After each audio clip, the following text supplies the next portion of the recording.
Okay, we have a quorum and I will begin this meeting.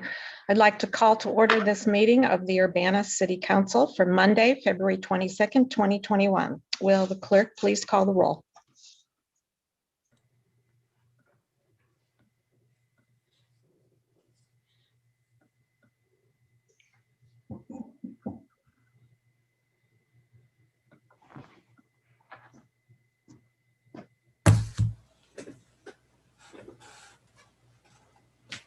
As Phyllis isn't here, I'll do it.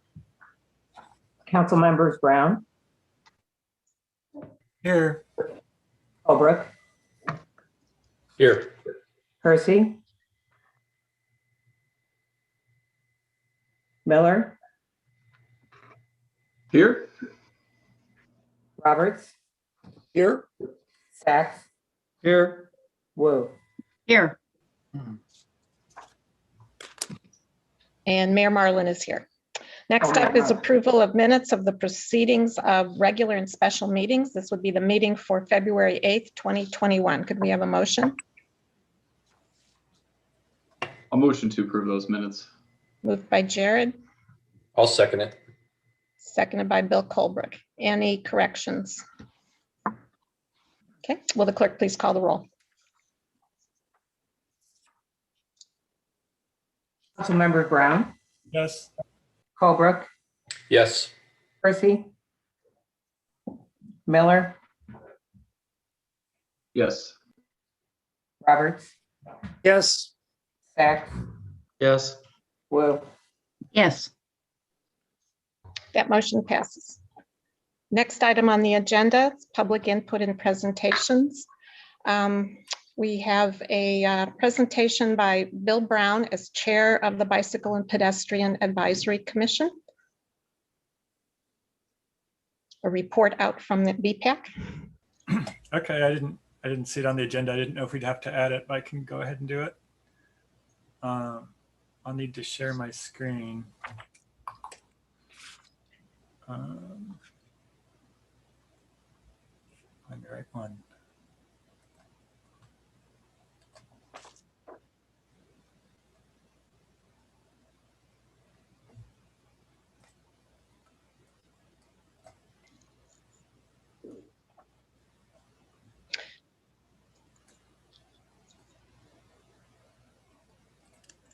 Okay.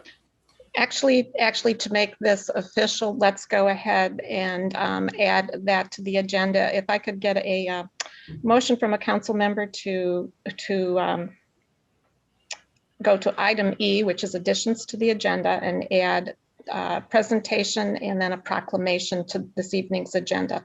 Presentation from BPAC, and then the proclamation on National Supermarket Employee Day.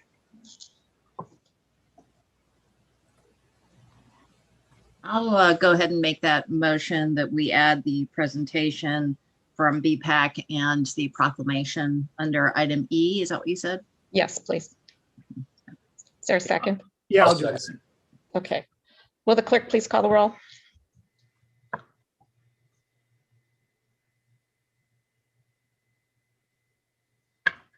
Council members Brown. Yes. Holbrook. Yes. Miller. Yes. Roberts? Yes. Sachs. Yes. Wu. Yes. That motion passes.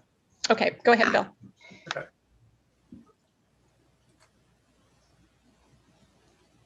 Can you see that now? Yes. Okay, so a couple weeks ago, actually it was last month in the January BPAC meeting, we took another look at the 2018 Kickapoo Rail Trail Connectivity Study. That's not the one we just approved as City Council in the fall or early winter. We approved the one that went from the existing trailhead clear up to downtown and to Lincoln Avenue. This is the one that was done before that. The main objective was to connect Weaver Park to the existing trailhead.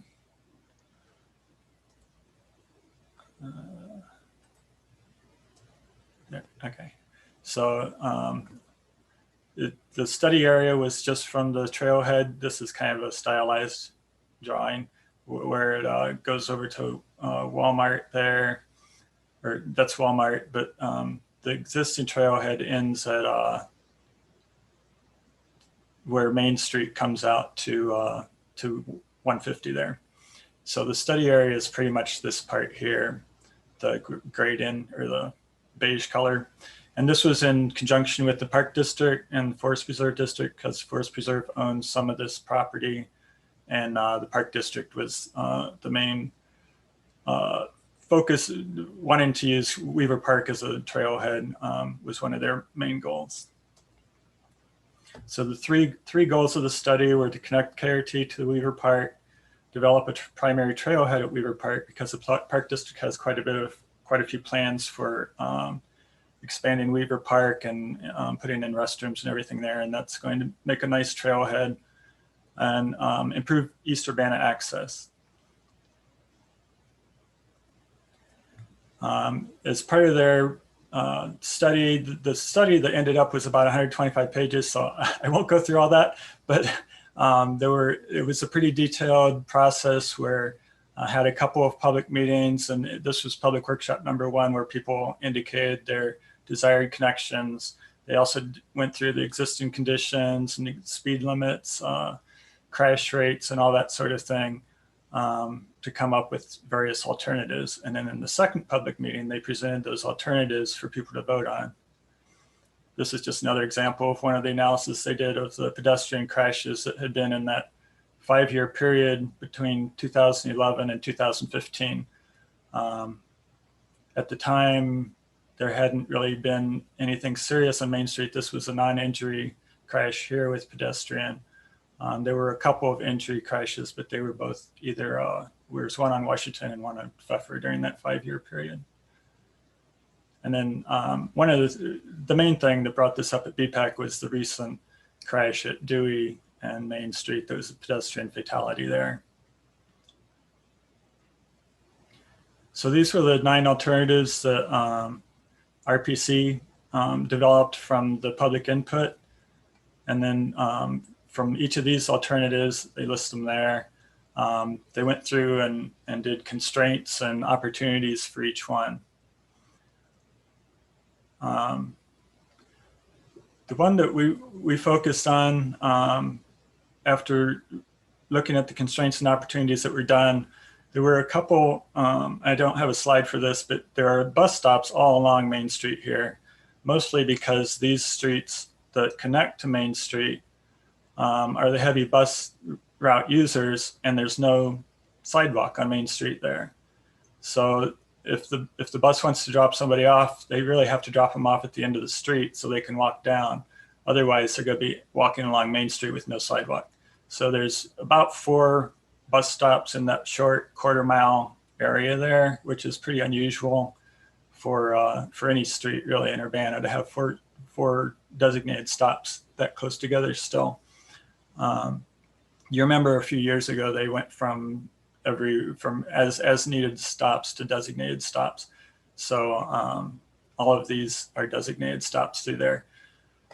So that's one of the things that wasn't really considered very much in the original study, was how well the pedestrian access to transit was enhanced by the various alternatives.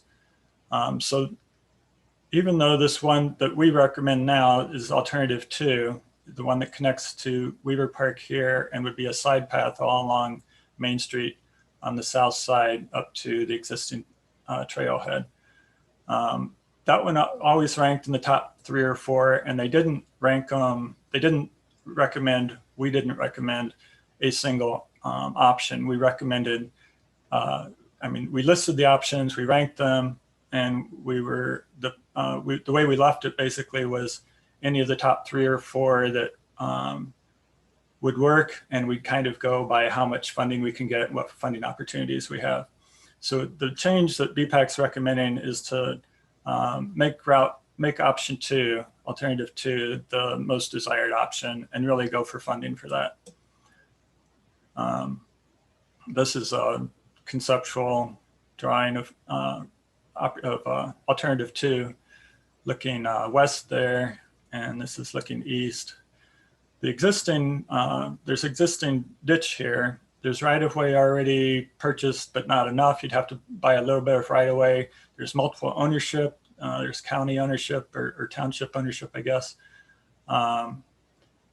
And there's also opportunities to put in lighting along here too, which there isn't much lighting existing on East Main Street there.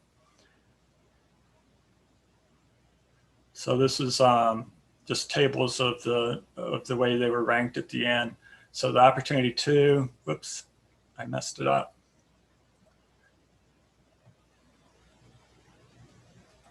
Okay, let me try again.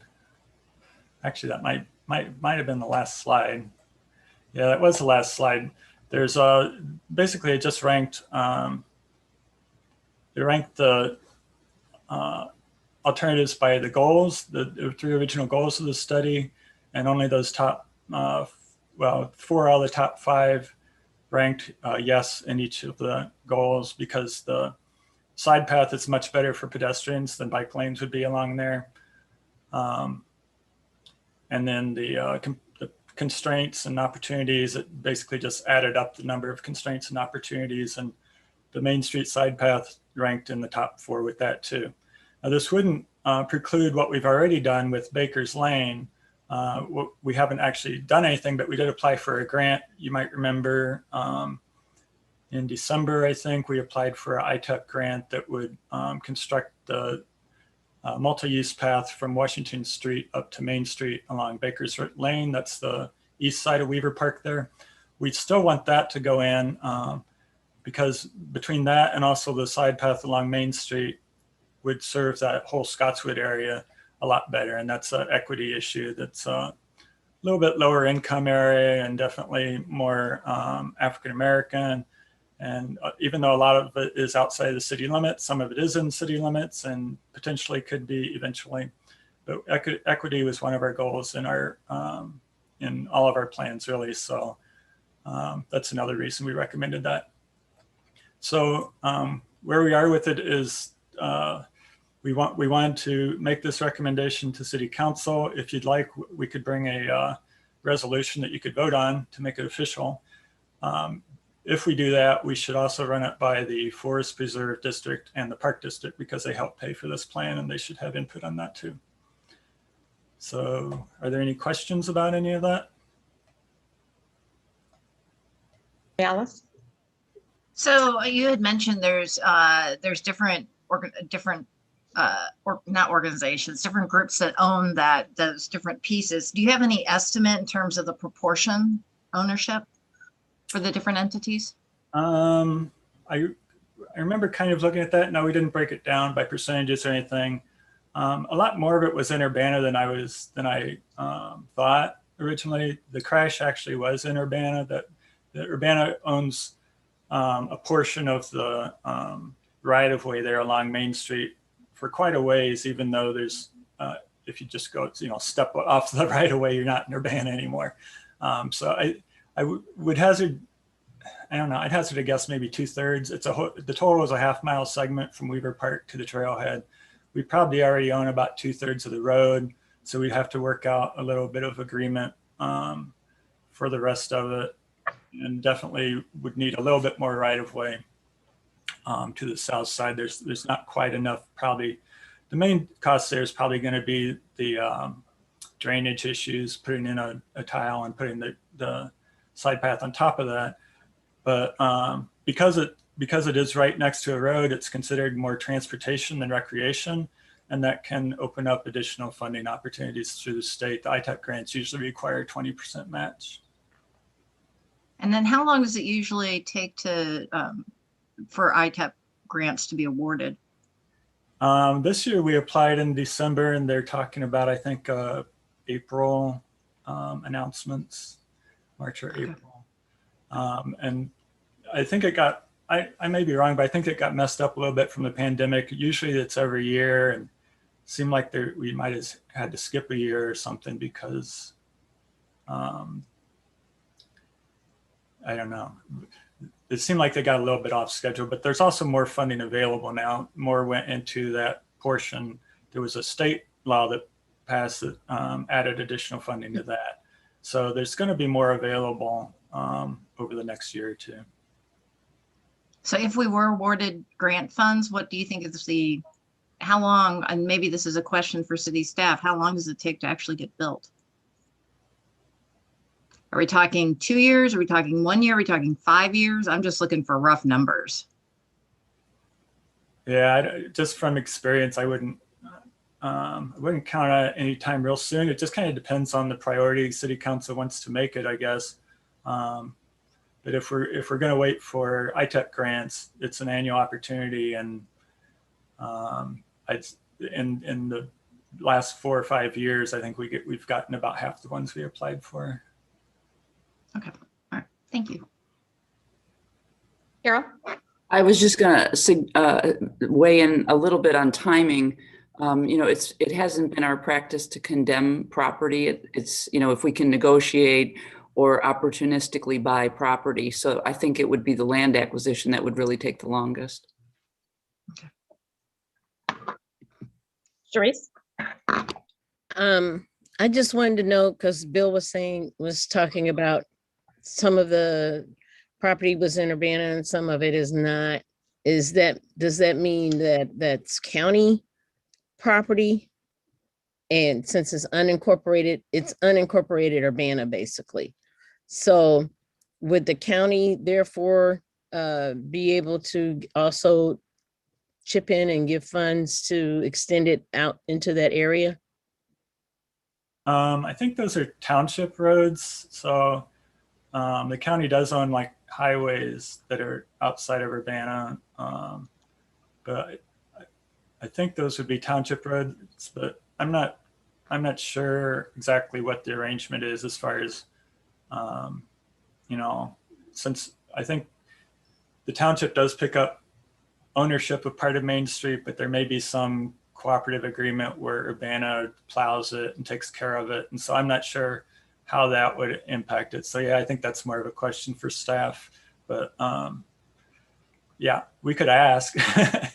But I think usually with the ITEP grants, you can apply as with more than one agency. Like we could go in with the Forest Preserve District and apply for funds if they wanted to. I think in the past, the Park District in Urbana has gone together on some and applied together. But yeah, I think it's possible. Okay. Dennis? So to secure the additional right of way that would be needed from different property owners, I assume that the city would negotiate with each individual property owner to achieve some kind of an agreement about the value of the property. Is that how it goes? I think that's how it works. I think in this case, I mean, Carol could weigh in, but it wouldn't be whole properties. It would be more like probably similar to what we did along Green Street, which did take a while, where you have to acquire, maybe 3 feet or 2 or 3 feet of somebody's front yard or side yard or something. And so then if a person's not willing to negotiate, you have to wait until some situation occurs before you can continue that with the process? I'll let Carol answer that. That's been our practice. I think it's possible that you can, I don't know how it works in Illinois, but it seems like the kind of thing that one could use eminent domain for. I don't know where you get the authority from, if that comes from the council or elsewhere, but that certainly hasn't been the practice here to use eminent domain. Yeah, I understand that. And for acquiring alongside of a road, a 3-foot margin, what is the typical, what square foot or square yard cost of property? Does it depend upon the value that the individual places upon it, or is there a go-to a price which the city offers and then negotiation begins? There's a methodology in appraisal where you appraise the property as it is, and then you appraise it minus whatever it is that you want to obtain. And so you can imagine that in some cases it might just be a part of someone's front yard, in another case, and it could be grass. In another case, there might be a lot of landscaping. In another place, it might impact some drainage that they have. It could impact their driveway access. So it's very individualized as it relates to each property. And then it's a function of the value of the land in that immediate area, which I don't know what that is off the top of my head. Mhm. Right. Yeah, and is it possible to ask that for the benefit of the community that the right-of-way be donated? I mean, is there an option? Is there a way of people donating this property to the city? Or does the city kind of obligated to purchase it? I guess we're not obligated to purchase it, but I think most people, when they're, that's certainly an option, but I don't know that we've encountered a lot of people wanting to donate property to the city. You never know where there's a big-hearted person, but okay, I'll take that for face value. Thank you. We can always hope for that. I could say too that in a lot of studies, the recreational trails do add value to properties. I think in this case, having a multi-use path there where people could use to get to their bus stops could be seen as a positive. I don't know if there'd be a lot of reluctance, especially since there's already a ditch there. There'd have to be quite a bit of drainage work done anyway to make that still work. But I don't see how it could really negatively impact things too much, but it would be taking space. Bill, do you think that the project that you're hoping to achieve is sort of too complex to materialize? I mean, it's difficult, it sounds like, to acquire, maybe the right-of-way is going to be a difficult thing to acquire. Would that harm the project generally if it couldn't work out? Well, the other alternatives, all the alternatives are a little complex. To even the one along the railroad track, it would be a rail trail there because there's no active line up to Smith Road, but the city doesn't own it all. The Forest Preserve doesn't own it all. We'd still have to buy some of that from the railroad company. So that's a little complex too. And that would just be, it wouldn't be useful to the people in that neighborhood so much. It would be useful still, and it's still something we would want to do eventually for a recreational trail. It's useful for people coming from St. Joe to go downtown to just stay on that route, so they wouldn't have to get off and go along Main Street and then cross Main Street to get back on. So any alternative is going to be a little complex, but it's part of the deal. I think anytime you add something to an existing infrastructure, it's going to be a little complicated. Okay. Thank you, Bill. Okay. And this will come to council eventually with more detail. Yeah, we can bring a resolution if council, if that's what people like. Just let me know if you have any more questions or you have any input. Great, thank you. All right, we'll move on to public input. First person is Audrey Ishii.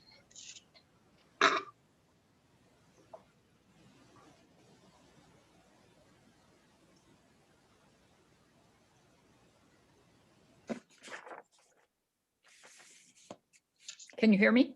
Yes, we can hear you. Okay. Audrey Ishii. As you know, Chris Hansen and the Edgar County Watchdogs have an expensive lawsuit against our city. Last meeting, Edgar County explained how good they are at lawsuits and getting people fired. They had been given a conversation from our closed neighborhood listserv, so I got curious and took a look at Chris Hansen's website. First thing I see is a link to a video clip ridiculing Councilmember Sharice Hersey by suggesting that she let out a storm of profanities. Then I found that Hansen publicly posted the mortgage and deed of a city employee just to prove that he could do it. Finally, I saw that he doesn't even respect his own privacy. He listed the FOIA number of his request for all of his own police complaints. So I requested his same FOIA from the city. Please write these numbers down because you can request it too, and you really need to. 2019 F387 and 2020 F386. It turns out that Hansen filed 81 police complaints last year. The other 42,000 of us Urbanans filed 13 in a very difficult year. Many of his were multiple complaints requiring long reports to respond. Obviously, a lot of work and expense that we taxpayers are paying for. So I read a few. May 2019. He called 911 because 2 black boys walked from the alley to the street through his yard. He told 911 that it was an attempted bike theft and he was chasing them. He continued to chase, but eventually the police found him, found the boys, and refused to arrest them. They looked at Hansen's recording. The boys did not even slow as they passed his bikes. The black boys said that he has followed their friends in the past and he is known to accuse black males of theft. He then claimed criminal trespass justified his chase. Officers asked him how he would feel if the roles were reversed and he were the one being pursued. He replied that he was doing his civic duty. This single police complaint has been the subject of thousands of dollars of FOIAs and appeals by Hansen, paid by the city taxpayers. So I opened another one. Again, he called 911, this time in October 2019 about an attempted bike theft by a black male. The police came. They asked him if a bike was locked. He said it was. The police tilted it a bit and said it is not. Hansen filed an official complaint that the police tampered with his bike. Another item was that the officers he had previously complained about came to his call, and this made him uncomfortable. He has made 81 complaints in 1 year, and the police are supposed to make sure that no one named ever answers his calls. Can we let that sink in for a moment? But it gets worse. Hansen had 28 FOIAs between January and July in 2020. The FOIAs cost even more than the police complaints because of legal work. This is real money, not just a rearrangement of tasks. Hires are being made to cope. Did you know that you can request a log of the FOIAs by Hansen, his associates, and his pseudonyms? Please order the FOIAs he's already filed. Save the city some work. Naturally, they won't be on his website, so get them from the city. It's all free, and that's why he's weaponized it, because it cost him nothing until he became subject to the remedy of recovering a small part of the actual expense from abusive requesters. He says he's a watchdog for the community, but please do order the logs of his FOIAs and appeals and judge for yourself. Please imagine what Urbana could do with the tens to hundreds of thousands that we, the taxpayers, have spent to address the incredible sense of entitlement and privilege of this one man. I demand that Urbana shut this man down. You say you want to fix structural racism? Then let's stop indulging the person who is making 911 calls to complain about the very existence of Black boys. He has weaponized police complaints and FOIAs long before Alea, and he's used her as a human shield for his white rage. We could be uplifting the Aleas in this city. Thank you. Thank you. Next up is Christopher Hansen. Hello, can you hear me okay? Yes. Okay, well, I had some other things to do, but I guess I'll try to respond to a few of those things. I did not call 911 for those situations. I understand the police department is making some efforts to smear me because it's in their interest. If anyone is concerned about what I'm doing to try to affect change with the city, you're very welcome to contact me and we can talk about it and I can explain to you why I'm doing some of the things I'm doing. I've never used any pseudonyms or fake names to request FOIA documents. That's just not true. I don't know why someone's saying that about me. I don't know where all these numbers of accounting are coming from, but there doesn't appear to be any evidence of that. I'm not targeting Black people. That's ridiculous. So I understand there's an election going on and a lot of people are trying to smear each other. But like I said, if you're concerned about what I'm doing here, you can contact me anytime you want. It's kind of weird that all of a sudden there's all these conspiracy theories from people who claim to be concerned about the city, but none of them or none of you have ever tried to talk to me. So let's just talk about it. All right, on to the agenda tonight. I was disappointed that the BPAC presentation wasn't put on the official agenda. I think people would have liked to hear about that so they could watch the meeting tonight. But I mostly want to talk about the ordinance amending City Code Chapter 12. So your plan is to take out divisions 3 and 4. And I wondered if you I was thinking about section 12-83 on confidentiality. Did you plan to take that out as well? Because I think I think first of all, people are going to seriously hesitate to submit a complaint against the city for a discrimination complaint if there's no confidentiality involved. And as we can see, those types of things are weaponized against people, just like it is tonight, or was tonight. And then I wanted to kind of roll back and take a look at why we're at where we're at. So there was this hearing on November 10th, and I think the city administration seems to want to kind of deny the history of events here. So first, the chair of the Human Relations Commission said that what the city was doing was a violation of the HR ordinance. And then the hearing body on November 10th thought the city was violating the ordinance too.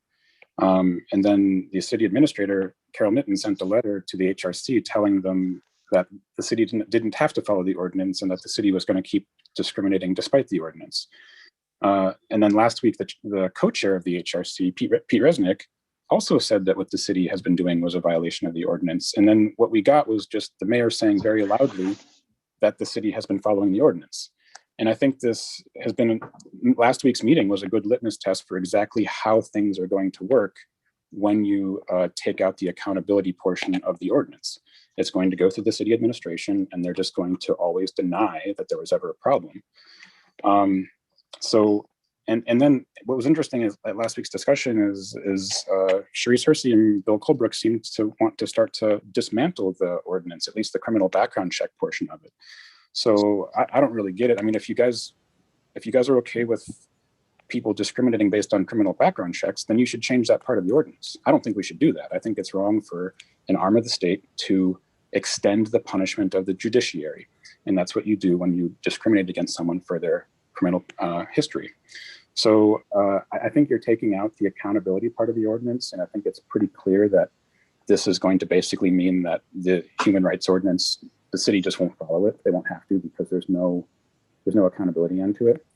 So I encourage you not to do that. And I think if you keep going down this path, it's just going to cause more and more problems and more disenfranchisement by the residents of Urbana. Thank you.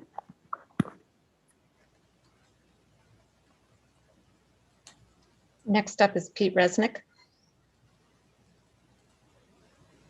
Hi, can you hear me? Yes. Hi, this is Pete Resnick. I'm speaking to you during public input tonight because I want to make clear that even though I am vice chair of the commission, the things that I'm about to say have not been approved in any way by the commission. I'm giving you my opinion of what I think the commission might say, but I'm speaking for myself. So, by the way, contrary to Mr. Hansen's claim, I made no claim last week that the city has violated the ordinance. That said, I took a look at Carol Mitten's proposed ordinance change that you guys have up for Chapter 12 tonight. And in general, I think it's a really good approach to dealing with this. And I thank Bill Brown for noticing the possible conflict and the elegance of saying that if you're going to go in this direction, just excluding Division 3 and 4 is sufficient. And now it was reduced, so it's 3 and sections 101, 102, and 103, I believe, of Division 4. So two things. First, with regard to Division 4, each of the sections that you are excluding yourself from are only about things that the commission finds you in violation of. Since you would exclude Division 3, which is the complaint investigation hearing process, the commission couldn't so find with regard to the city. So I think there's nothing to be gained by removing those sections from Division 4. I think you can simply exclude Division 3 and you'll be fine with that issue. Removing Division 3 gets rid of all of the complaint procedure, investigation, mediation, and hearing, and I think that's sufficient.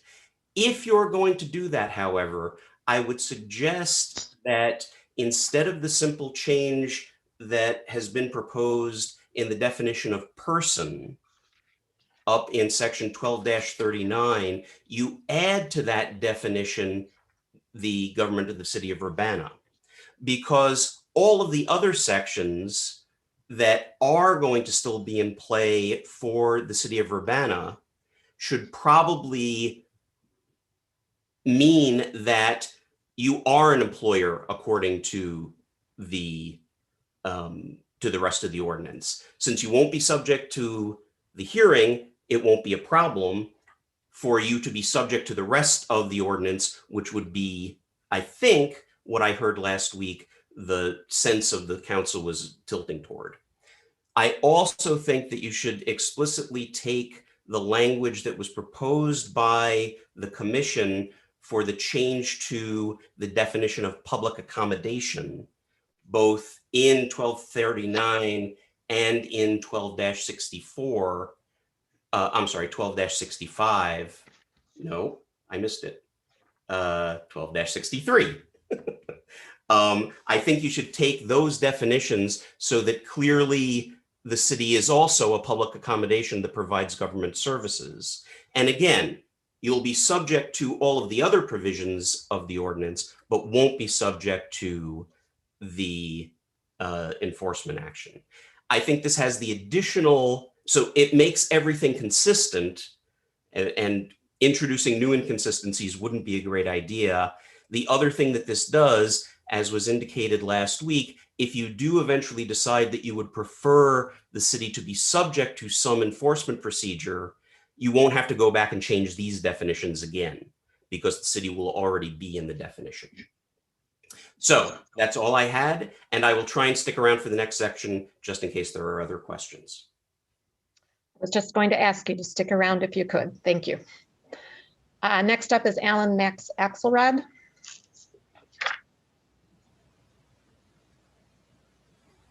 Hear me? Yes. Can you put up the clock, please? Alan, can you turn up your volume, please? Turn up my volume? Yeah, you're very faint. I'm not sure what's going on, but I'm closer to the microphone. Can you hear me better now? That's better. Thank you. All right, thank you. So I've done quite a lot of research socioeconomically for trying to affect change and to protect our most vulnerable residents. So I want to point out the bias in Audrey's research. First off, Audrey, welcome to the community. Thank you for participating, and thank you for your research, which is mostly sourced from Esther Pat. Now, let's go to a November 2020 listening session where Christopher Hansen had proclaimed that he had lost trust in the police and would no longer be using them as a resource for addressing ills in the community. This is quite clearly public record information, and these are either incomplete research rushed through a biased process with confidence-inducing misinformation, or willful. I'm going to take the benign interpretation of that. That said, I want to focus on the resolution to, oh wait, nope, I've got another one there. Andre mentioned Aaliyah Lewis. 4 months, almost a year now, people have been fundraising for Aaliyah Lewis to have her needs met. If you want to accuse anyone of using a human shield, your name better be on the list of the people who donated to help Aaliyah Lewis while the police are still ruining her life, while the state's attorney is still ruining her life, and while people in this community who you deride and create conspiracy theories for actually advocate for her for months. Welcome to the community, Audrey. The link to the GoFundMe is gofundme.com/ALE039YAH-LEWIS-039-mutual-aid-fund. You can find it on my social media. You can find it on the COVID mutual aid group because I'm going to be posting it there. Welcome to the community, Audrey. Now, as far as the resolution that's going to be pointed out tonight, let's again revisit the resolution as it relates to Aaliyah Lewis, as it's supposed to address that.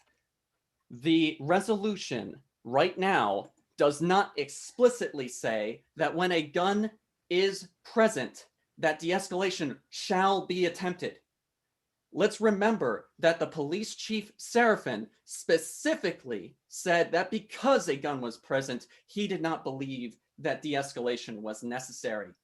let's remember that there were recommendations for improving policy to narrow these gaps. And let's also remember that we are, in theory, proposing this resolution to specifically address what happened last April. So to the city council, I urge that you amend this to specifically mention a gun being present and to say that de-escalation shall be attempted even when a gun is being present. Otherwise, this is symbolic. Otherwise, I worry about how cynical this is in proximity to the primary that ends tomorrow. Otherwise, this doesn't address the very issues that brought most of these people who you condescend to into this space. If you want them to go, address the issues that they're here for. That's why they're here. As for anything else, no, I don't think I have anything else. So again, welcome to the community. Have a good night. Next up is Colin Dodson. Hi, can you hear me okay? Yes. Give me just a moment. So I had some comments on both the use of force policy and the HRO amendment. With respect to the use of force policy, first, I want to say thank you to Councilmember Wu for taking your time to write this.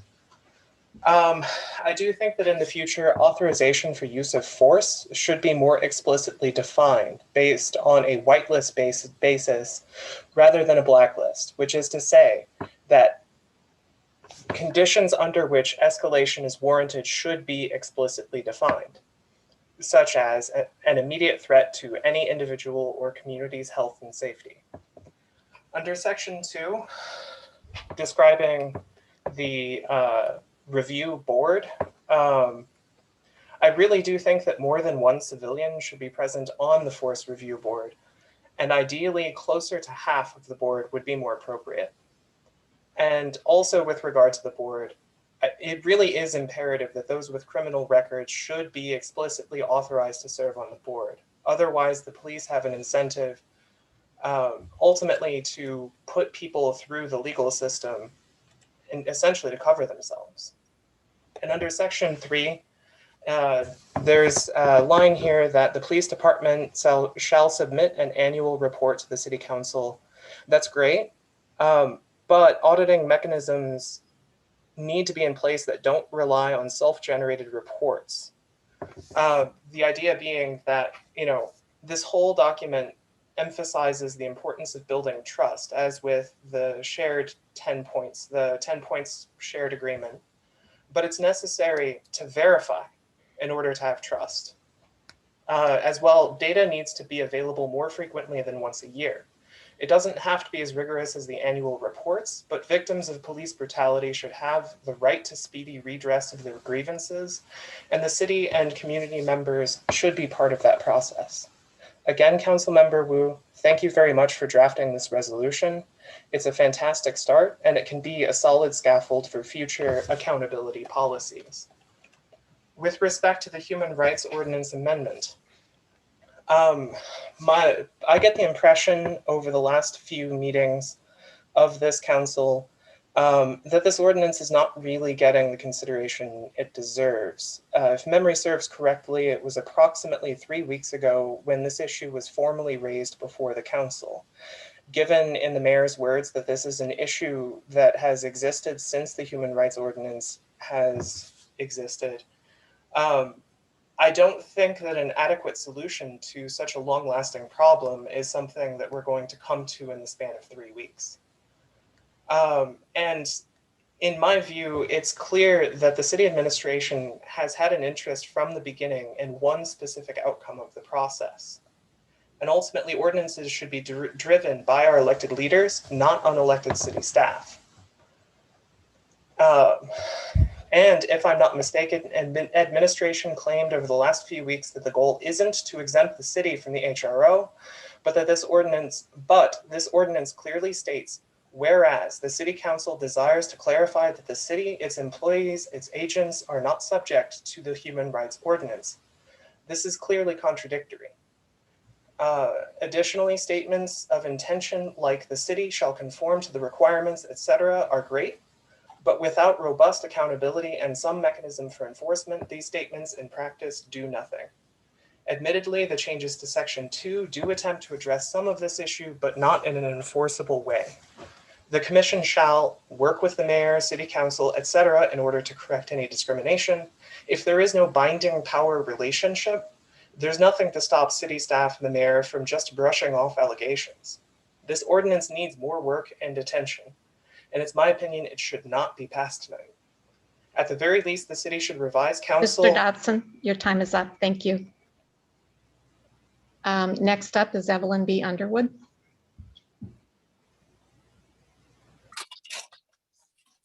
Can you hear me? Yes, we can hear you, Dr. Underwood. Yeah, thank you. I just wanted to say quickly, I don't know if I want to address that. I just hate to see people, people have a right to do whatever they want to do. But I just hope we have more love for one another and kindness, although this is an election. The heart of the king is in the hands of God and everybody else's. So I don't think I hope that we try not to play God or try to downgrade people because of the election.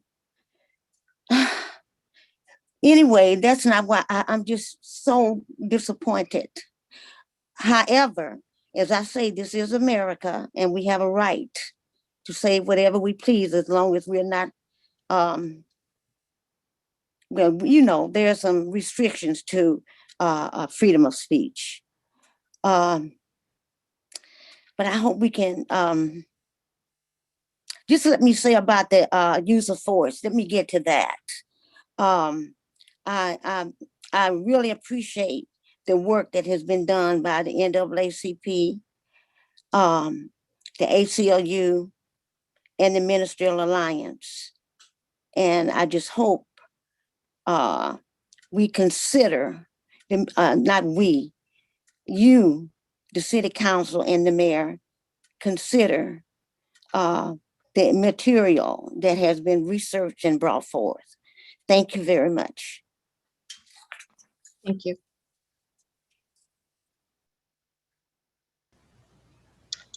Next up is Eddie Pratt Jr.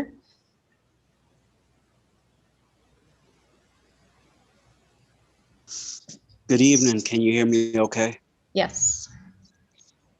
Great. I hope everyone is well and in good health during this election / COVID season. Getting right to it on the topic of de-escalation. It is my firm belief, as someone who is a former military, Army Reserve soldier, former TO, that de-escalation has to be an imperative thing in this whole policing thing that we have going on.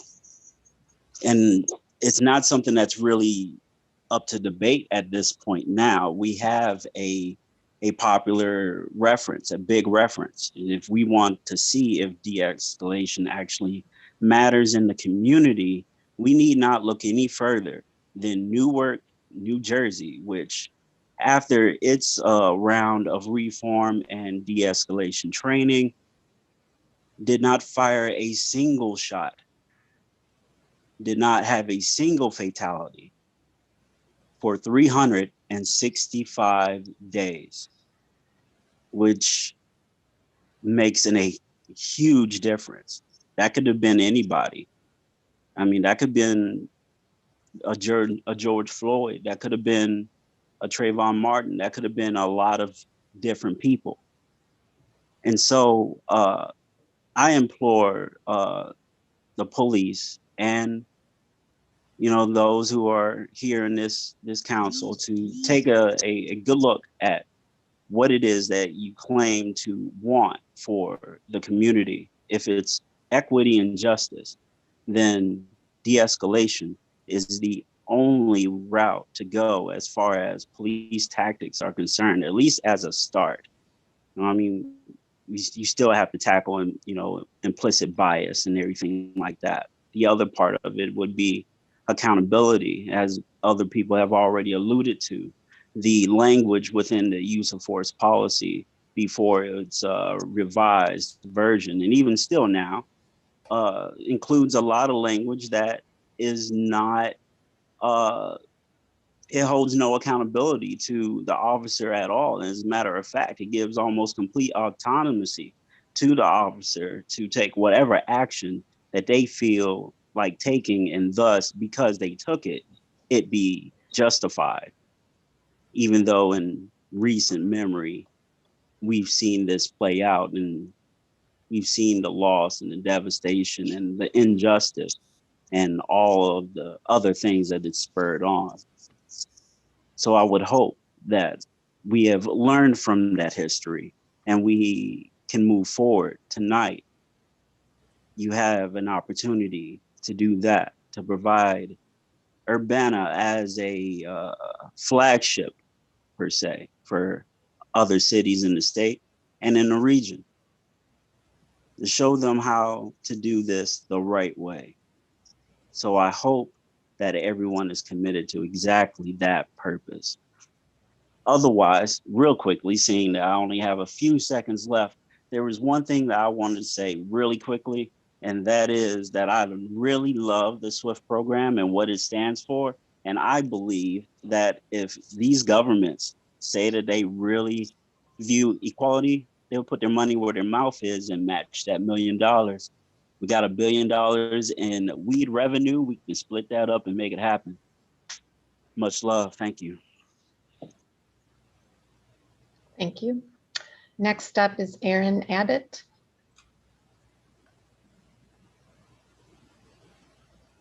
Can you hear me? Yes. My name is Aaron Abbott, and I wish to make 2 points tonight. First, I would like to recognize the council members and city staff, including the mayor, for their hard work. I know that your jobs are not glamorous. I know that they are not lucrative. Every Monday night, the council meets and takes input. And in the past year, the tone of this input has turned nasty. It has been mean and vitriolic, and the council members have handled this vitriol with professionalism and grace. Think about that. Every week they're blasted with lies and slander, and they have to sit there with Zoom on mute and listen to this. This brings me to my second point. It is said that we should speak truth to power. I wish tonight to speak truth to trolls, the trolls who inhabit the public comment portion of these Monday night meetings. These trolls come in two categories. There are ignorant trolls and there are malevolent trolls. The ignorant trolls come demanding change and demanding action, yet they don't have the foggiest idea of how any of this works. They don't know what the city council is responsible for. They don't know how the budget works, and it's embarrassing. These people do not speak for Urbana or the people of Urbana, because people in Urbana are smart and informed, and these people are ignorant. So stop wasting our time. Why don't you get on the Google and educate yourself before you join the Zoom meeting? The second type of troll is the malevolent troll. These are the trolls who waste city resources with endless FOIA requests. These are the trolls who berate city staff with bullying emails. Their trolling is born of an odd mix of narcissism blended with a messiah complex. Malevolent trolls are a cancer on Urbana and on these council meetings. We all know who they are. One of them is running for council and already spoke tonight. Thankfully, someone called him out.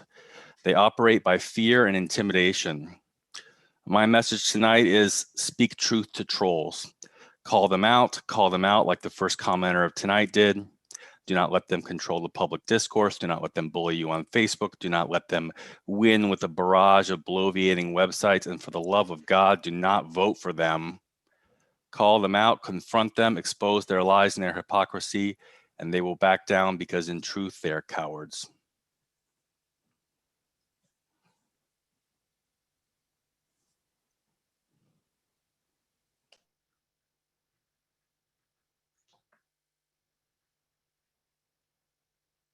Thank you.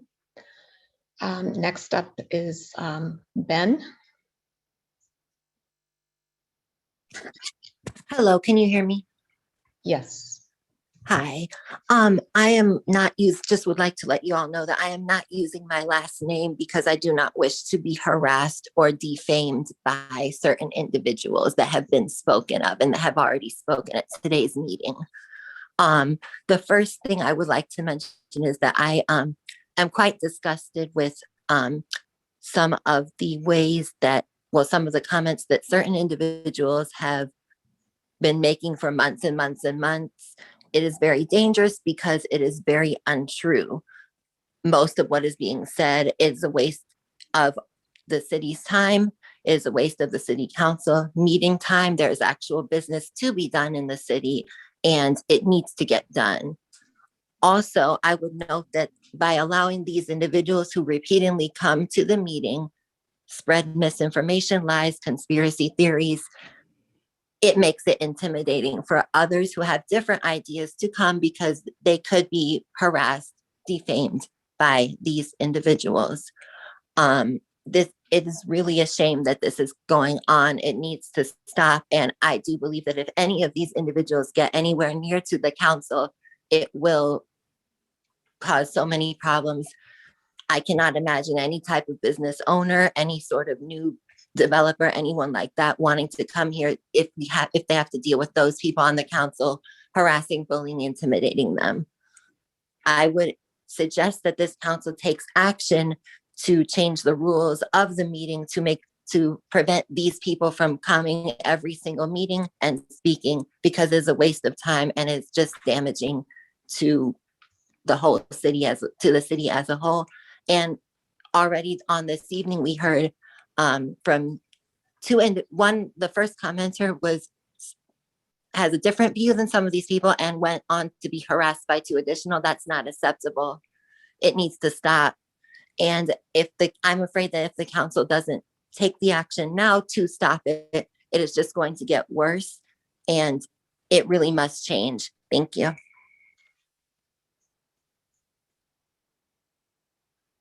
Thank you. Next up is Wayne Williams.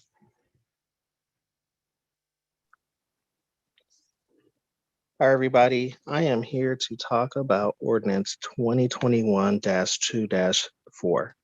And I would like to start by saying I apologize for not being as informed a public citizen as I usually am, because I see that this ordinance is on the consent agenda. This ordinance, what it's doing is asking for one parcel to be annexed into the city of Urbana in Cunningham Township. And while this will probably pass, I would hope that in the future, city councils take pause when these types of requests are coming. There are going to be some unintended consequences of this annex, one being that parcel number 30-21-04-301-008 will be completely surrounded by the city of Urbana without actually being in the city of Urbana. Now, people choose to live in unincorporated Urbana for many reasons, but usually just because of the lower taxes. No one wants to pay.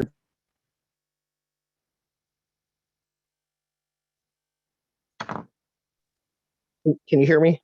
No, we lost about 10 seconds of you. Okay. No one wants to pay Urbana taxes. Okay. Until they need Urbana services. I imagine that this particular property owner is asking to be annexed in because of a recent explosion of a house in unincorporated Urbana, just down the street from them, that resulted in a fire. Now, I actually live not far from this property. And I remember being astonished to see that not only was it the Eastern Prairie Fire Department that responded to the fire, but they were quickly overwhelmed and needed help. And the Savoy Fire Department came and helped put out the fire. The people living on Willow Road in unincorporated Urbana probably didn't realize that they may have to wait for a fire truck all the way from Savoy to come help them when they are in need. So I would just like to remind the council that it's very convenient now that this one property wants to come into the city limits. It's because I'm sure they want the city services, and we're going to let them in. It looks like basically for free, even though they have never paid city taxes. And if that's what you guys want to do, so be it. But one thing that I have seen while at the township is how less fortunate people, people with less power, tend to get screwed over by the lines that we don't see, that only people like us see. But the lines that regular people don't see, the lines between the city of Urbana versus unincorporated Urbana. And it can be very frustrating for citizens. And I would like to see the council do something more than this one-by-one approach, if possible.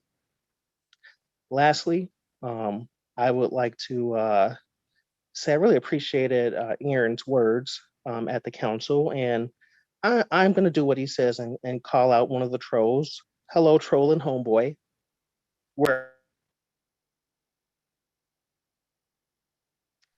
Wayne, you Hello, cut out again. trolling homeboy, wherever you are. Take care and God bless. Thank you.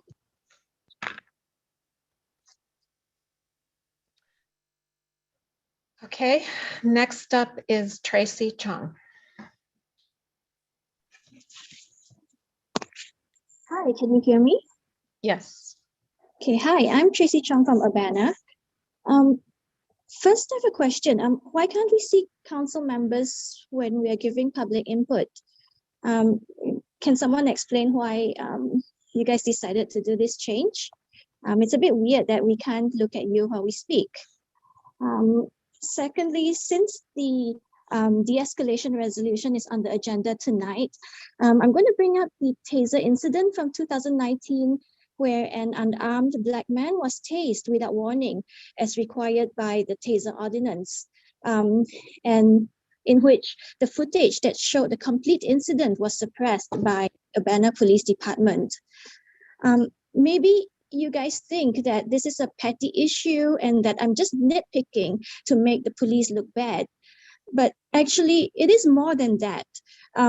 You are now talking about how the use of force review board should look like moving forward. And it's in the resolution. And I think that this issue is going to be discussed much more in the future.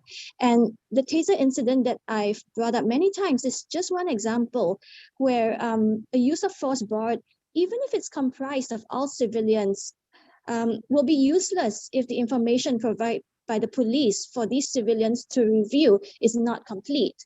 So I would like us to think and discuss how we can fix this root problem.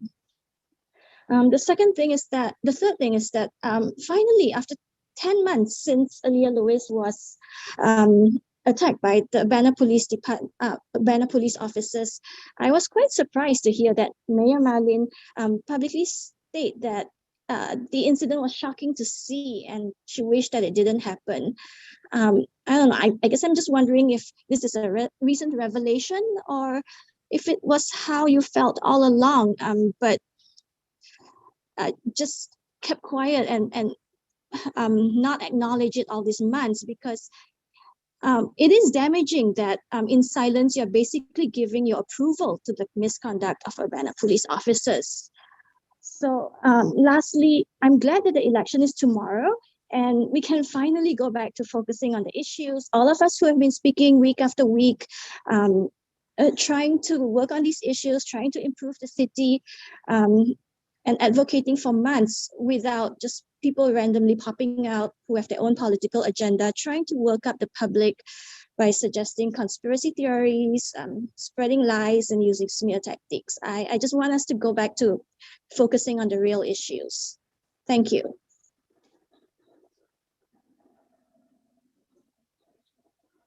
Next speaker is Justin Michael Hendricks.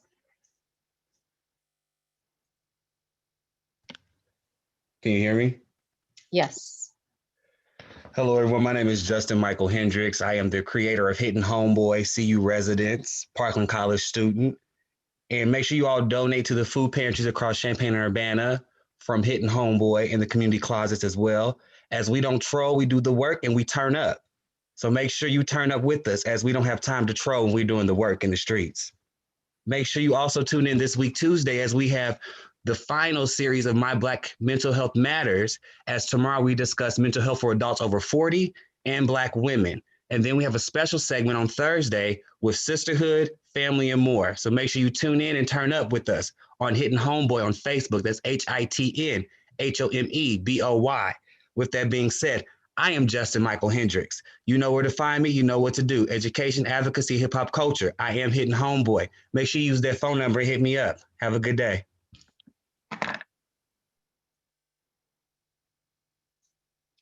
Okay, we have a phone number ending in 435.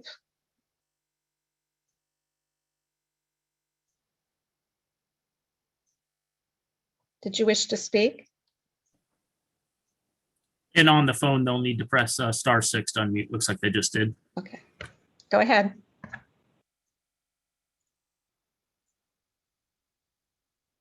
Go ahead, please.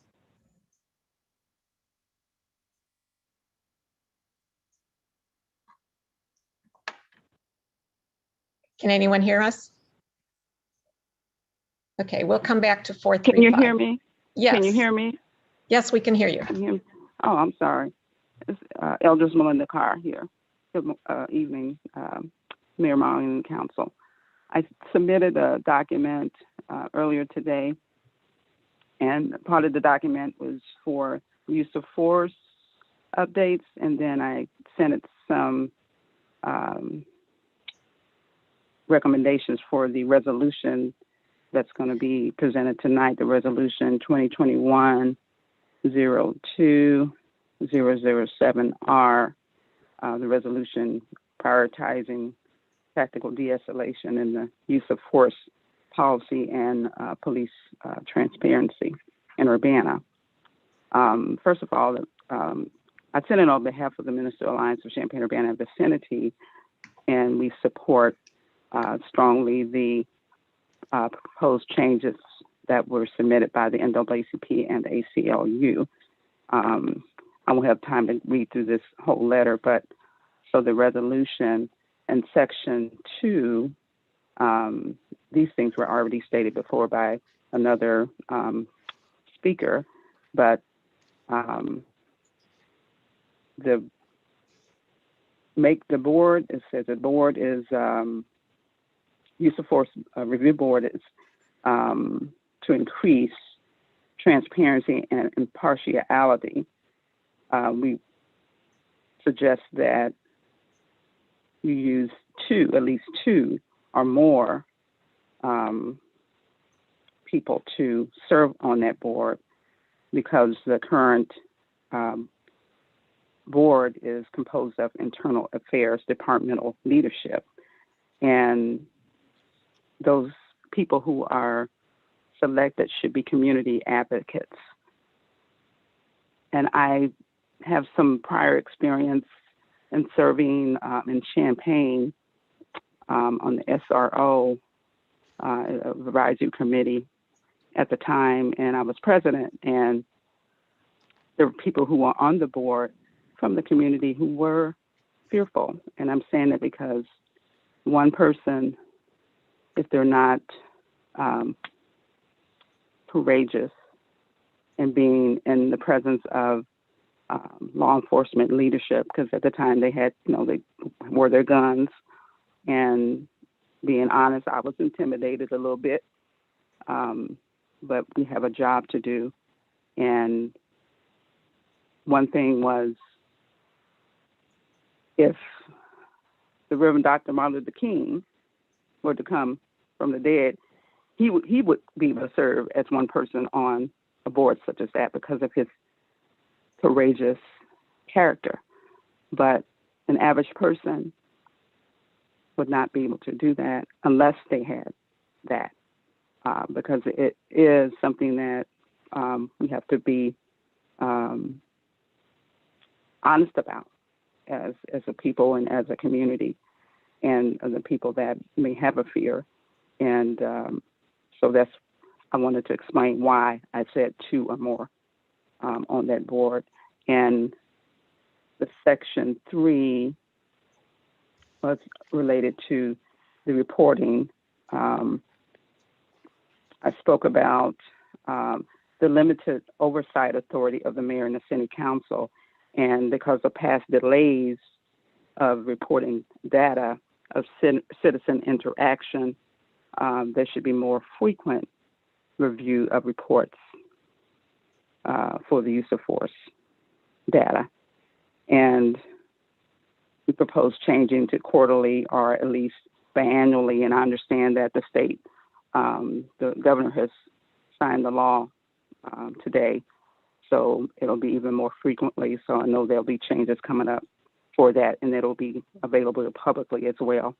So Eldris Carr, your time is up. Yes. So thank you very much. And your comments that you sent in today will be entered into the meeting record. Thank you. Sarah Nixon.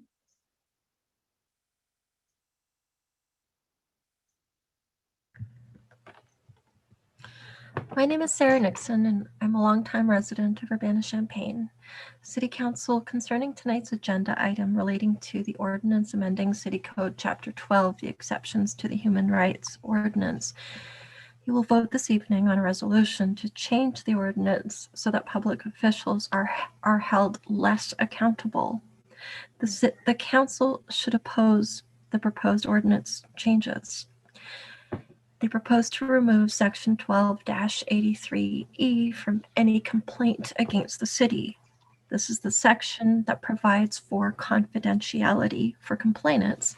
So moving forward, anyone filing a human rights complaint against the city apparently can readily be retaliated against and publicly attacked for filing a complaint. Does that not defeat the purpose of a human rights ordinance?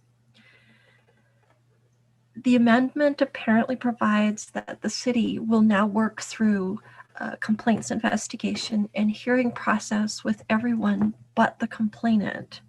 So removing Section 3 gets rid of all the complaints investigation and hearings procedure, and effectively, when you remove the civilian complainant from the complaint process, the city will be free to always just rule in favor of itself. I'd like to make a comment as well related to the resolution prioritizing tactical de-escalation in the use of force policy and police transparency in Urbana. The de-escalation resolution, as it appears, looks quite inadequate. It's a weak and vague, thin few pages. And missing from these pages is a clear set of standards and policies for transparency, accountability, and disciplinary consequences for officers who violate the use of force policy, including termination. So the city must review and revise the contract itself that unreasonably restricts police discipline and termination, and that shields or erases police complaints and disciplinary records. Otherwise, you're protecting bad apples at the expense of the good cops who are doing their jobs and doing them well. And these are the cops who do not re-victimize innocent people. And finally, I'd like to comment on last week, you voted on a resolution committing to end structural racism and achieve racial equity. And I'm sure that you all had high hopes of going down in the local history books as having passed a momentous historical piece of legislation. But in reality, this administration will leave a very different legacy. You sign this document with one hand while the other is shielding racist police brutality. You voted aye out of one side of your mouths, while the other side persistently says nothing in the face of the assaults, traumatization, and terrorization of Aaliyah Lewis by the Urbana Police Department. I want to celebrate with you the resolution committing to end structural racism and achieving racial equity, but I just can't. Here's how I read your resolution. Whereas the city of Urbana endeavors to lead the pursuit of racial equality and justice, end quote, but not for Aaliyah Lewis, quote, and whereas equality does not come at the expense of another, but ensures that everyone gets what they need to be a full participant in their community, end quote, but not for Aaliyah Lewis. And whereas white supremacy defies what it means to be American by denying the ideals and so on, yada, yada, yada, but does not apply to Aaliyah Lewis. And whereas in order Thank you. Your time is up. Does anyone else wish to address the Urbana City Council?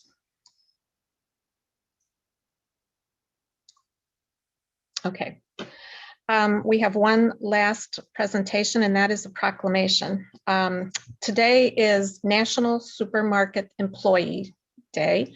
This was brought to our attention by a local supermarket, and we decided that it was worth celebrating in the city of Urbana because of the extraordinary work that people in the retail food sector have done especially since the beginning of the pandemic.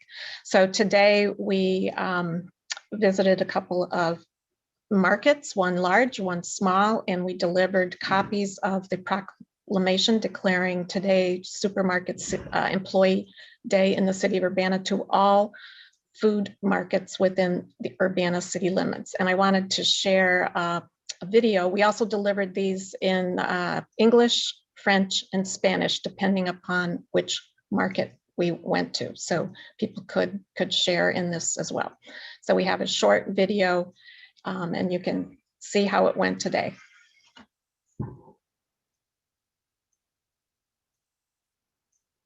Rather than read it at the meeting tonight, I wanted to show you how we read it this afternoon. We have a proclamation by the mayor of the city of Urbana, Illinois. Whereas there are nearly 6 million supermarket employees in the United States, and whereas in the Urbana area, there are 2,041 food retail jobs that generate approximately $351.4 million in economic activity. And whereas supermarket employees provide all Americans with access to safe, healthy, and affordable food. Proclamación de la alcaldesa de la ciudad de Urbana, Illinois, considerando que hay casi 6 millones de empleados de supermercados en los Estados Unidos y considerando que en el área de Urbana hay 2.041 puestos de trabajo en el comercio de alimentos que generan aproximadamente 351.4 millones en actividades económicas. Considerando que los empleados de los supermercados brindan a todos los estadounidenses acceso seguro, saludable y comida a precios accesibles o baratos. And whereas supermarket employees work to enhance the health and well-being of each customer. And whereas supermarket employees contribute and volunteer countless hours in their communities. And whereas supermarket employees face unprecedented challenges keeping grocery shelves stocked during the COVID-19 pandemic. Y considerando que los empleados de los supermercados trabajan para mejorar la salud y el bienestar de cada cliente. Y considerando que los empleados de los supermercados contribuyen y aportan innumerables horas voluntarias en sus comunidades. Y considerando que los empleados de los supermercados enfrentan desafíos sin precedentes para mantener los estantes llenos durante la pandemia del COVID-19. And whereas supermarket employees have and continue to meet and exceed these challenges while displaying courage, compassion, dedication, leadership, and patience, as well as exemplifying customer service and community outreach. And whereas the need for supermarket employees is greater than ever because of current and growing consumer demands, as well as their reputation for excellence. Y considerando que los empleados de los supermercados han continuado cumpliendo y superando estos desafíos al mismo tiempo que demuestran coraje, compasión, dedicación y liderazgo, además de amplificar el servicio a los clientes y alcance comunitario, y considerando que la necesidad de empleados de supermercados es mayor que nunca debido a las demandas de los consumidores, y así como a su reputación de excelencia. Now, therefore, I, Diane Wolf Marlin, Mayor of the City of Urbana, Illinois, do hereby proclaim February 22nd, 2021 as Supermarket Employee Day in the City of Urbana, Illinois. Congratulations. Thank you very much. La alcaldesa de la ciudad de Urbana, Illinois, por la presente proclama el 22 de febrero 2021 como Día del Empleado de Supermercado en la ciudad de Urbana. Congratulations. Felicidades, gracias. So we'd like to encourage everyone to consider every day Supermarket Employees Day and take a moment to express appreciation to the folks who keep the shelves stocked and keep our kitchens functioning. Okay, we'll move on to reports of standing committees. Committee of the Whole, Dennis Roberts. That's correct.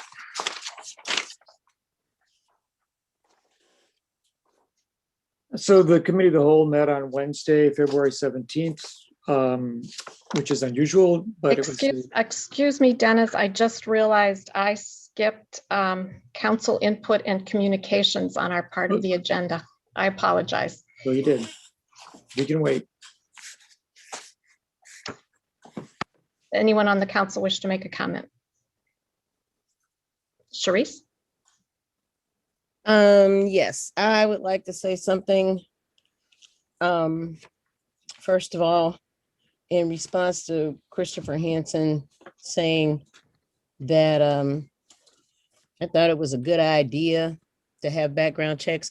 That was kind of taken out of context, and because I was actually discussing certain positions where it is to the benefit of any employer to be able to do a background check.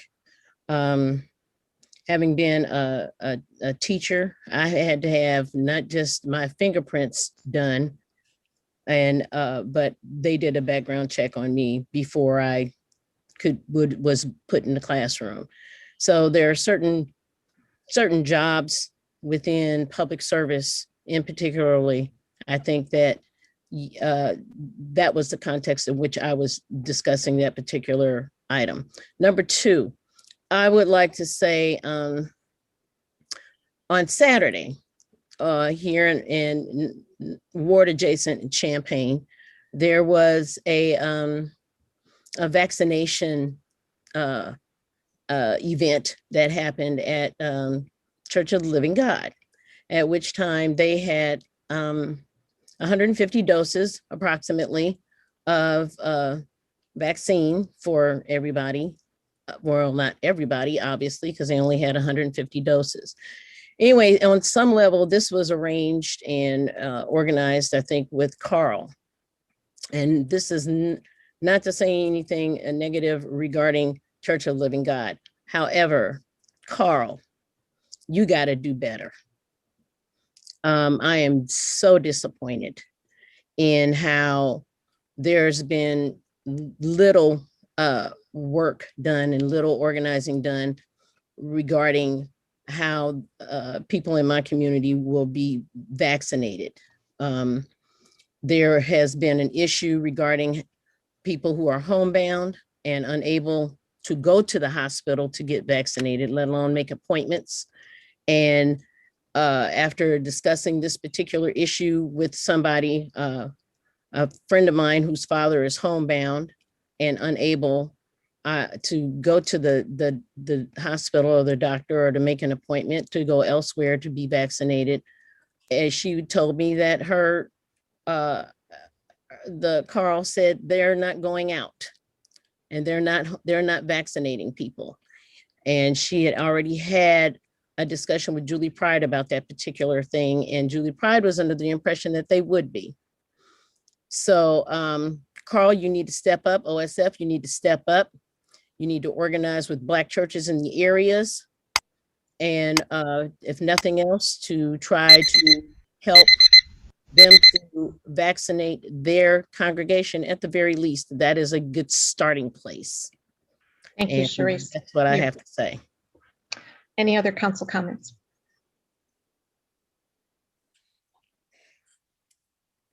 Okay, we'll move on to the consent agenda. Okay, so we had 2 items on the consent agenda. As I said, this meeting was held on Wednesday, the 17th, due to inclement weather. And the consent agenda is for items that are considered to be rather mundane and agreed upon by the entire city council, and so for quick adoption. We have 2 items, resolution number 2021-02-006R, a resolution approving a City of Urbana Community Development Block Grant Program Agreement with First Followers Welcome Home Program. And the second one is ordinance number 2021-02-004, an ordinance annexing certain territory to the City of Urbana, 2005 North Willow Road. And for the committee, we approved these, and I forward them with approval recommendation.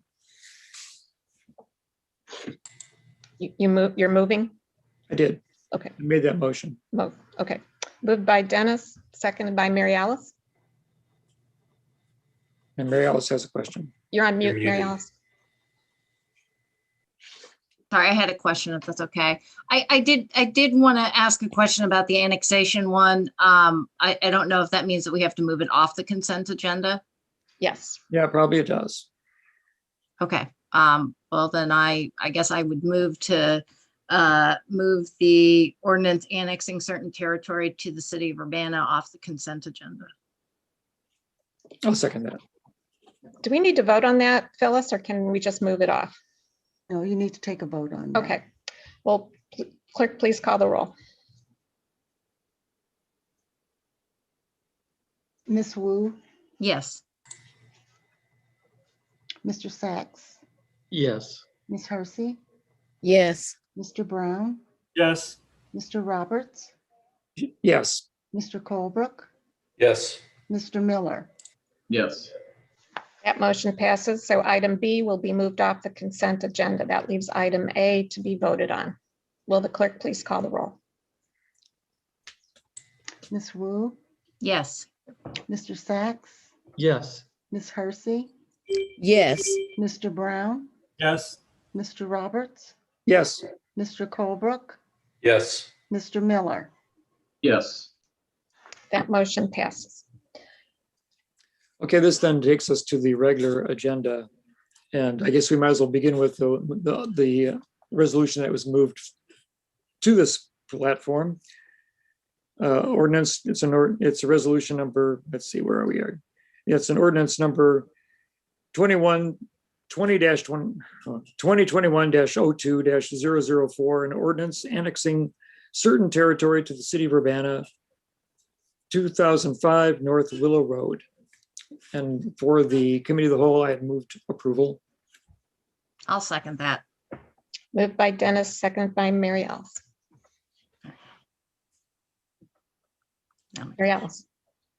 So my question is, I thought that Wayne had a really interesting point about all the properties in that area. Is there any plan from community development to reach out to those additional property owners to ask them if they are willing to annex into the city? Yes, as Kat reported last week, we did think that it would be helpful to have some sort of outreach that, of course, needs to be balanced with all of the other work that we're doing. So it was, as she indicated, we typically offer annexation prior to anything that's less than offering it. So in terms of the one that's surrounded, yes, we could go out, you know, tomorrow and say we need to take this. But before we even went out to a neighborhood to offer annexation, we wanted to check the council's temperature on whether or not this one would go through before we, you know, take that next step. So somewhat this is a bellwether to figure out if we should take that next step. So, I mean, there's multiple, it's kind of a zigzaggy line there between City of Urbana and then extra. I'm thinking that maybe that neighborhood at least should be an outreach to them in terms of, especially given the fire that recently happened, that they might be more amenable to annexing. Not just the one property, I guess is what I'm saying. I think it would be good to look at the whole neighborhood. And that, yes, that is something that we have been talking about. But again, we wanted to kind of see where council was on things before we brought, you know, an extra 14 properties to annex. We wanted to see how you felt about this one. Okay. All right. Thank you.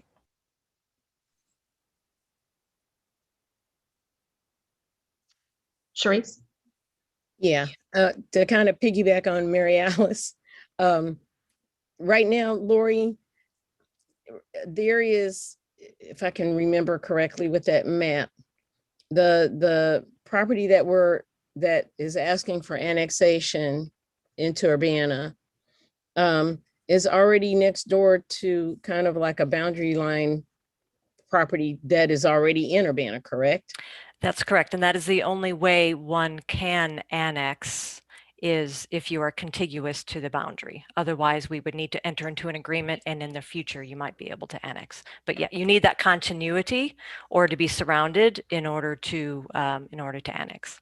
So are there other properties? I'm trying to remember, there were some properties that were next door to that particular property, like two more houses, I think, that went down that block. I can't remember. And if that doesn't work, I'm gonna I can try sharing my screen here.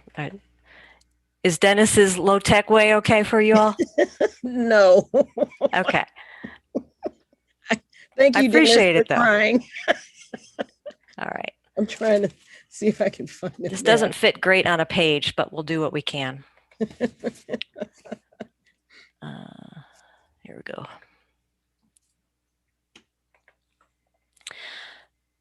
So are you seeing that map?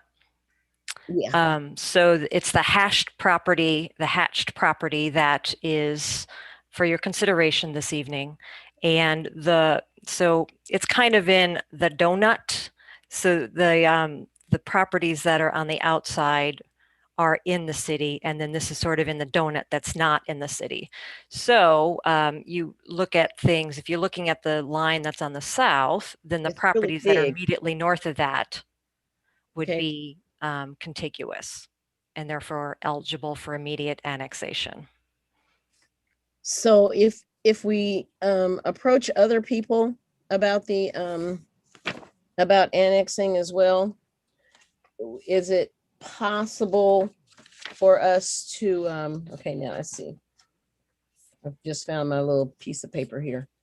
Is it possible that next to that one house, the 1, 2, 3 properties also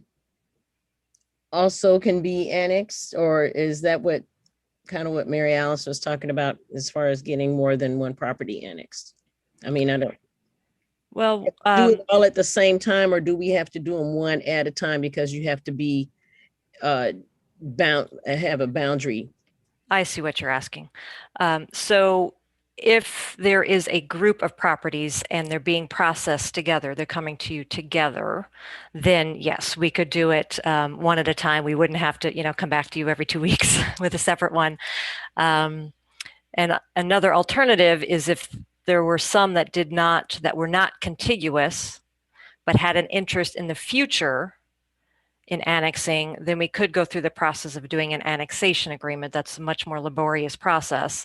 So it would be best if we could get them to immediately annex through petition as a group. That would be the most efficient way of doing it. Okay. So, Dennis, can I make a motion regarding this? I believe Bill You had a want to question. make an amendment? Kind of, sort of. Well, what I Talk. okay, I'm sorry. What I kind of like to do is table this particular annexation until the community development has an opportunity to approach the other properties. I think the petitioner is really interested in coming into the city as soon as possible. We've already done the work for this one, so it's not going to save us any work to do it as a separate batch. It will just probably upset the petitioner that they're unable to get the services that they're hoping to get. Because it will take some time to do outreach. It's not as though we go out tomorrow and people are, banging on our doors. So it will take some time. And I don't know if the petitioner is here this evening. They were under the impression that this was supported due to the vote last week. So I'm not sure that they're here to speak, but it's my understanding that they are really interested in coming into the city as soon as possible. Okay, in that case, I withdraw my recommendation or motion or whatever. Bill Brown? Yeah, Lori, while you have that up there, it looks like just one, I only see one property there that isn't contiguous in that part. Is that right? Anybody else that wants to join the city in this? Well, there's a couple. So can you see my cursor or should I do an annotation? We can see your cursor. Okay. So for instance, if this were to be approved tonight, then this one comes in tomorrow. Then that still means that, this one then would not be contiguous. And then we would of course look at the entire neighborhood, which the sheet doesn't have the whole neighborhood. But if we're going to do the effort of doing an outreach, we're going to do it to the larger neighborhood. So there might be one or two also in there that are not contiguous. Seems like at least in this part of it, looks like anybody that wanted to here could apply for annexation. I don't think we've ever turned down anybody who wanted to be annexed. There's a few that, or one that I remember and one that came back to us after he was annexed that didn't want to be annexed that we've debated before. But as far as I remember, anytime anybody's come to us, it's never been an issue. I think, in general, we're supportive of people that want to. We're already providing a lot of the services. It's just a matter of we aren't collecting the taxes. Okay. Any other comments? Dennis? And just as some people are interested in receiving the services of the city, other people are still motivated by economy for them and not being interested in entering the tax body of the city of Urbana. So it's an individual. Sometimes it's an individual plot by plot decision. The protection of the fire department might be a motivating factor to bring several communities in, several of these properties in. But yeah, without having a conversation about it, we're not going to know if other people would be interested in this as well.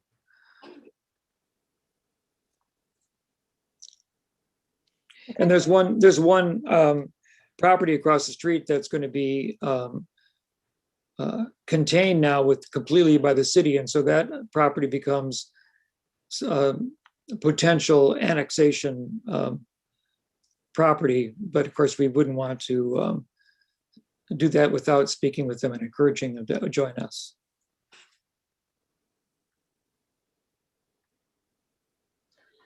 Okay. Any other comments?